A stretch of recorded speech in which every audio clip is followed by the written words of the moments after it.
안녕하세요. 태규의 야간 독서실 시작하겠습니다. 오늘은 야간 독서실 세 번째 밤이 되었어요. 오늘 읽어드릴 책은요, 작은 가게에서 진심을 배우다, 김윤정 지음, 출판사 다산북스에서 출간된 책입니다. 지금 바로 읽어드릴게요. 1장 설렘. 장사는 손님이 오기 전부터 시작된다. 좋아하니 계속하고 계속하니 깊어집니다. 오늘은 어디서 먹을까? 5번 테이블 지금 정리하고 있으니 거기서 먹자. 난 물막국수 먹어야지. 아니, 들기름 막국수로 할까? 맨날 먹는 걸 뭘 그렇게 고민해. 슬며시 웃는 남편과 볕 좋은 창가 자리에 마주 앉습니다. 고기리 막국수 주인장인 저희 부부도 손님이 되어보는 시간입니다. 곧이어 국수를 내온 직원이 맛있게 먹는 법을 설명합니다. 남편은 설명을 듣는 내내 멋쩍어 하면서도 기분이 좋은가 봅니다. 들기름 막국수를 최초로 만든 사람이니까요. 국수 뽑는 분창을 바꿨더니 더 하늘하늘한데? 평소보다 국수를 더 많이 들어 올려 먹어봐. 남편의 말에 입안 가득 면을 씹는데 의자 끄는 소리가 들립니다. 옆 테이블에 앉았던 손님들이 다 드시고 나가시려나 봅니다.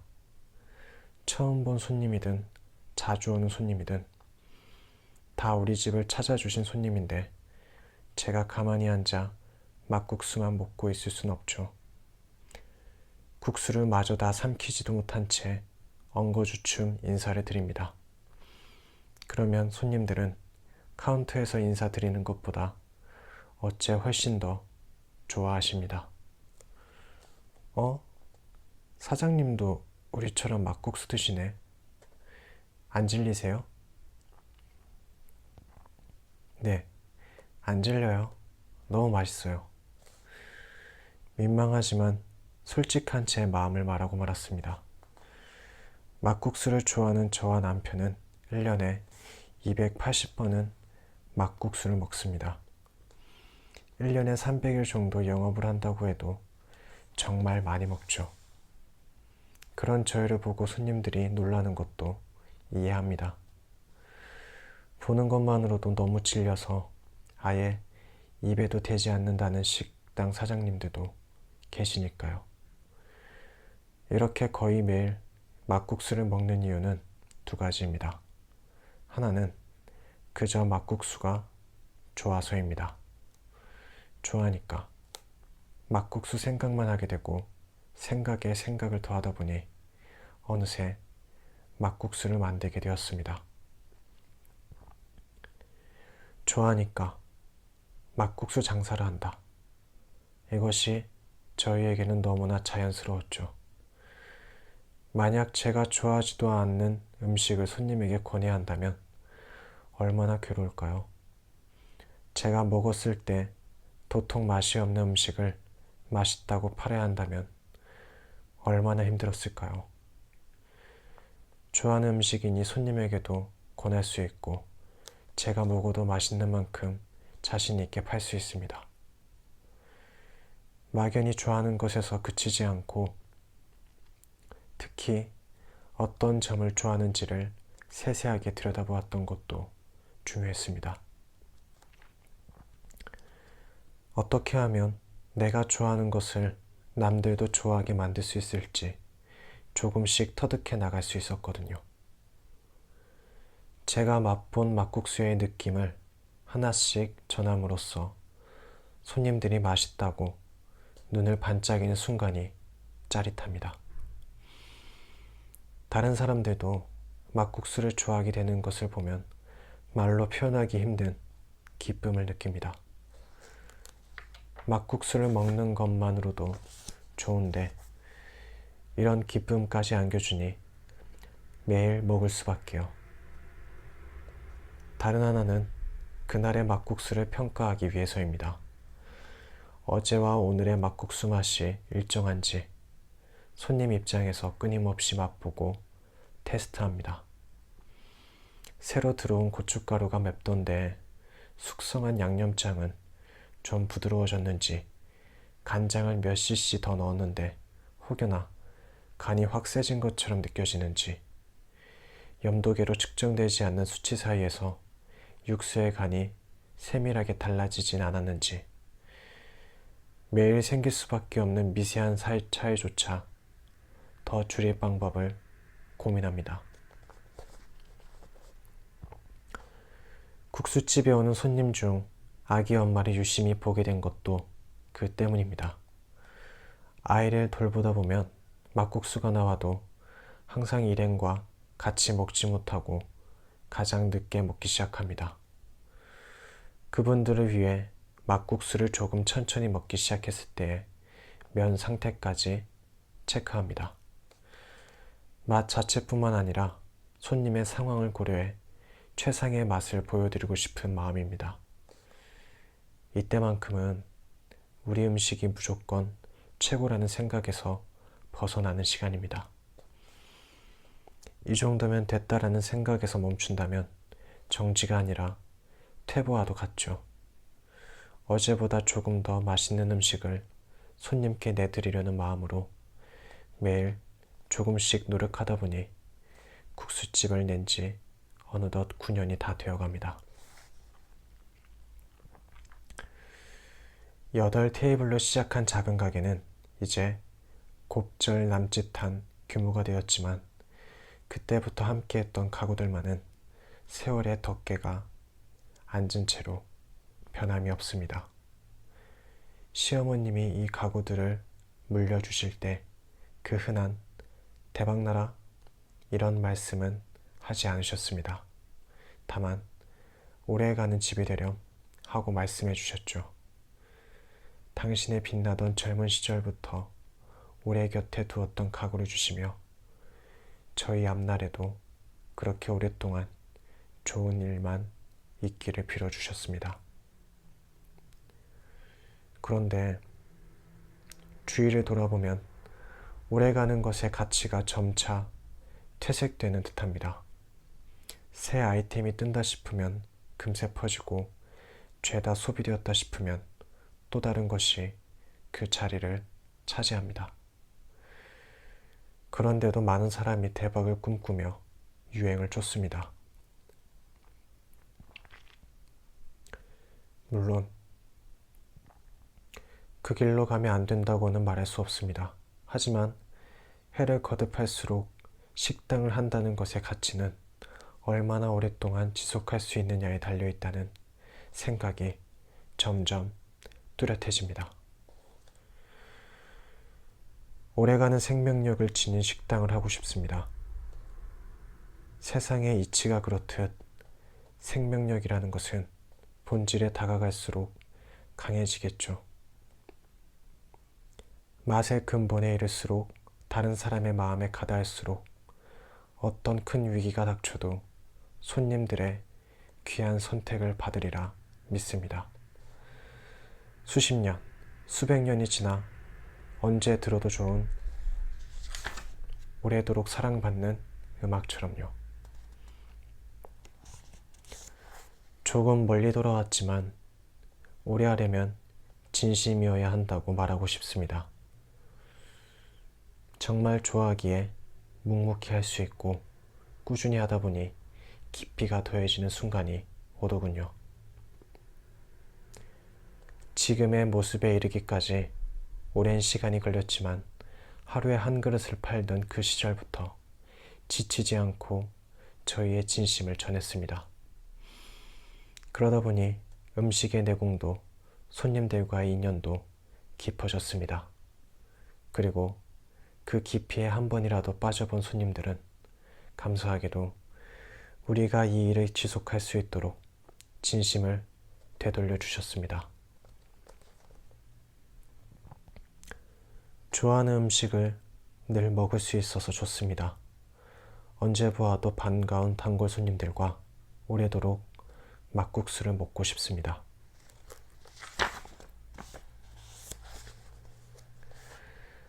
손님의 이야기를 담는 공간. 혹시 막국수 좋아하세요? 남편은 마치 제게 막국수의 세계를 알려주려고 나타난 사람 같았습니다. 처음 만난 날에도 메밀면과 다른 면, 또 막국수와 냉면의 차이를 열심히 설명했죠. 그 눈이 유난히도 반짝거린 탓인지 저도 모르게 너무 좋아해요 라고 대답하고 말았습니다. 이제야 고백하자면 제가 자신있게 좋아한다고 했던 그 막국수는 학창시절 닭갈비집에서 후식으로 먹던 쟁반 막국수였습니다. 남편은 지금도 그 사실을 모릅니다만 아무튼 이 한마디 때문에 신혼여행을 제외한 모든 휴가나 여행은 무조건 강원도로 가는 결혼 생활을 맞았습니다. 속초 시내의 짐을 풀면 관광객이 아닌 현지인이 많이 간다는 막국수집부터 갔습니다. 일단 시원하게 한 사발 먹고 배가 꺼지는 듯하면 곧장 양양으로 향했습니다. 양양의 한 막국수집은 신발을 잃어버리지 않게 비닐에 싸들고 들어갈 정도로 사람이 많았는데 막국수 맛도 단연코 최고였습니다. 까끌까끌하면서도 야무지게 씹히는 면을 비벼 먹다가 동치미를 부으면 덥고 습한 여름은 어느새 청량감으로 가득해졌죠. 다음 행선지를 제가 더 적극적으로 정하기 시작했던 건 그때부터였습니다. 속초에서 양양으로, 양양에서 고성으로, 고성에서 인제로, 또 홍천으로 시간이 허락하는 대로 막국수를 먹으러 다녔습니다. 춘천에는 워낙 막국수집이 많으니까 춘천 가는 날에는 작정하고 하루 일정을 잡았습니다. 짧게는 1시간, 길게는 3시간 간격을 두고 막국수를 먹었는데 그때마다 놀라웠던 건 메밀이라는 하나의 재료가 지닌 다채로운 맛이었습니다. 대관령을 기준으로 나뉘는 영서와 영동 지역은 막국수 맛이 확연히 차이가 났습니다. 심지어는 같은 지역이라도 이 동네 다르고 저 동네 달랐습니다. 이렇게 숱하게 강원도를 다니던 우리는 결국 운명처럼 막국수집을 차렸습니다.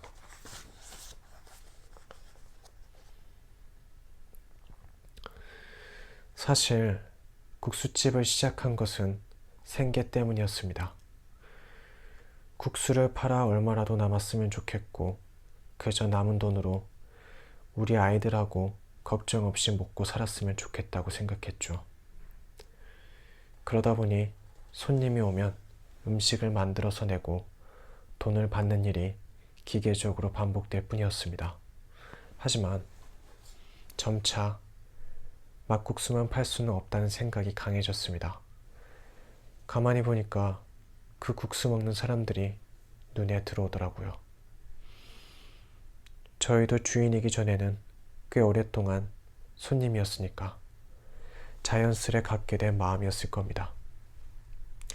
국수집을 찾아오시는 손님들을 볼 때마다 이곳에서 각자 소중한 이야기를 만드시겠구나 하는 생각이 들더라고요. 남편의 취향과 열정이 근사해 보여 결혼을 하고 이제는 아이들까지 데리고 막국수를 먹으러 다니는 저의 가족처럼요. 손님의 이야기를 담을 수 있는 식당이 되어야겠다고 마음먹었습니다.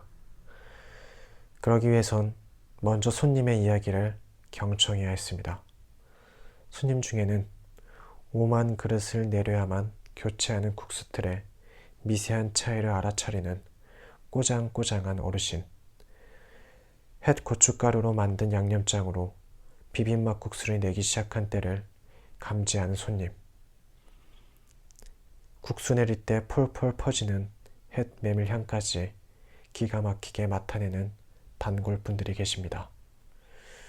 그런가 하면 주문한 물막국수가 그간 익숙하게 먹어오던 맛과 달라 식초와 겨자로 몇 번이나 간을 맞추다가 결국 남기는 분도 계십니다.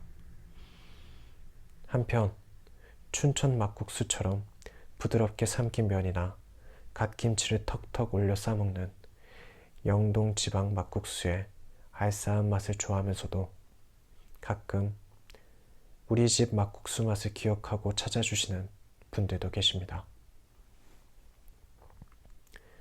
각기 다른 사람들의 취향을 발견하고 다양해서 더 존중하고 싶어지는 기호를 읽어 내려가다 보니 우리 막국수가 일방적으로 맛있다는 주장은 의미가 없다는 것을 알게 되었죠.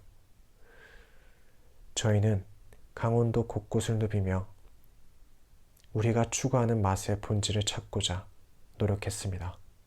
그 결과 막국수라는 음식은 주재료와 부재료의 조화로 이루어지는 한 그릇이라는 생각이 들었습니다. 면이 중심에 탄탄하게 서 있고 거기에 양념장이나 육수가 잘 어우러지면 먹고 난 뒤의 여운까지도 만족스러웠습니다. 그래서 맛의 기준을 메밀이라는 식재료의 장점을 내세우는 데 두었습니다. 부재료는 주재료인 메밀의 맛을 북돋아주고 조화를 이루어내는 역할이라고 여겼고요. 저의 기준에 손님의 이야기를 꾸준히 더해온 셈입니다. 물론 지금도 강원도 막국수 여행은 계속하고 있습니다. 그런 손님의 이야기를 배려하고 싶었습니다. 소중한 사람과 맛있는 식사를 하는 이 시간이 편안하고 따뜻하기를 바랬습니다. 마치 집에 온 것 같은 분위기를 느끼도록 한 것도 그런 마음에서였습니다. 손님들은 디딤돌 위에 가지런히 신발을 벗어놓고 들어섭니다. 외출했다가 집으로 돌아오면 마루에 앉아 신발부터 벗어놓던 때처럼요. 그 시절에는 온 동네를 뛰어다니며 먼지를 뒤집어 쓰고 온 동생도 큰 가방 메고 학교에 갔다 온 오빠도 지친 표정으로 퇴근하는 아빠도 시장 바구니 내려놓고 겨우 허리를 펴던 엄마도 신발 벗고 올라서면 피곤했던 기색은 사라지고 금세 환한 얼굴이 되었죠. 신발을 벗는 약간의 불편만 감수하면 식당도 충분히 집 같은 공간이 될 수 있겠다고 생각했습니다. 그리고 그 편안한 공간에서 손님들은 일상의 근심과 걱정을 벗고 기대와 설렘 가득한 특별한 이야기를 채워 국수집을 오래 머물고 싶은 공간으로 만들어 주실 겁니다. 영수가복. 발이 한결 편해진 채로 식당 안에 들어서면 가장 먼저 손님을 반기는 글귀입니다. 이곳에 오시는 분들이 아름다운 복을 받는다는 뜻입니다. 복과 함께 편안함까지 가져가시기를 바라는 마음을 담았습니다. 수많은 사람들의 삶이 막국수와 만나 흘러넘치기를요. 국수집에는 오늘도 손님들의 이야기가 수북이 쌓입니다. 공간을 팝니다. 요즘 핫플레이스라는 곳에 가보면 몇 번의 감탄사는 필수 코스인 듯합니다. 눈길을 사로잡는 매장 입구에서 한번 근사한 실내 인테리어와 센스 넘치는 실내 소품을 보며 또 한번 기대감이 한껏 높아졌을 때 나오는 음식도 꼭 잡지 화보에 나오는 것 같죠. 저도 다른 사람들처럼 벌떡 일어나서 항공샷을 찍습니다. 그런 곳을 몇 집 다니다 보면 SNS 피드는 금세 화려한 사진들로 채워집니다. 그런데 그 사진들을 보고 있자면 하나의 스타일이라고 해도 믿을 정도로 서로 비슷합니다. 그때는 분명 좋았는데 나중에 생각해보면 이름도 가물가물해지고 그곳들을 다시 찾지 않게 되는 경우도 있었죠. 하지만 왠지 계속 가고 싶었던 공간은 무언가 하나 더 있었던 것 같아요. 그 하나를 정확하게 표현할 수는 없지만 거기서 느꼈던 것을 꼭 가져오고 싶었습니다. 사람들이 다시 오고 싶게끔 만드는 건 말이에요. 그렇습니다. 국수집을 새로 짓기로 하면서 가장 신경 쓴 건 손님들이 다시 찾고 싶은 공간으로 만드는 것이었습니다. 저희가 새 집으로 이사할 때 줄곧 받았던 질문이 이사하면 많이 넓어지나요? 였습니다. 조금 커지기도 했지만 테이블 공간보다는 주변 공간을 더 넓혔습니다. 전문가들이 본다면 비효율적이라고 흉볼지도 모르겠어요.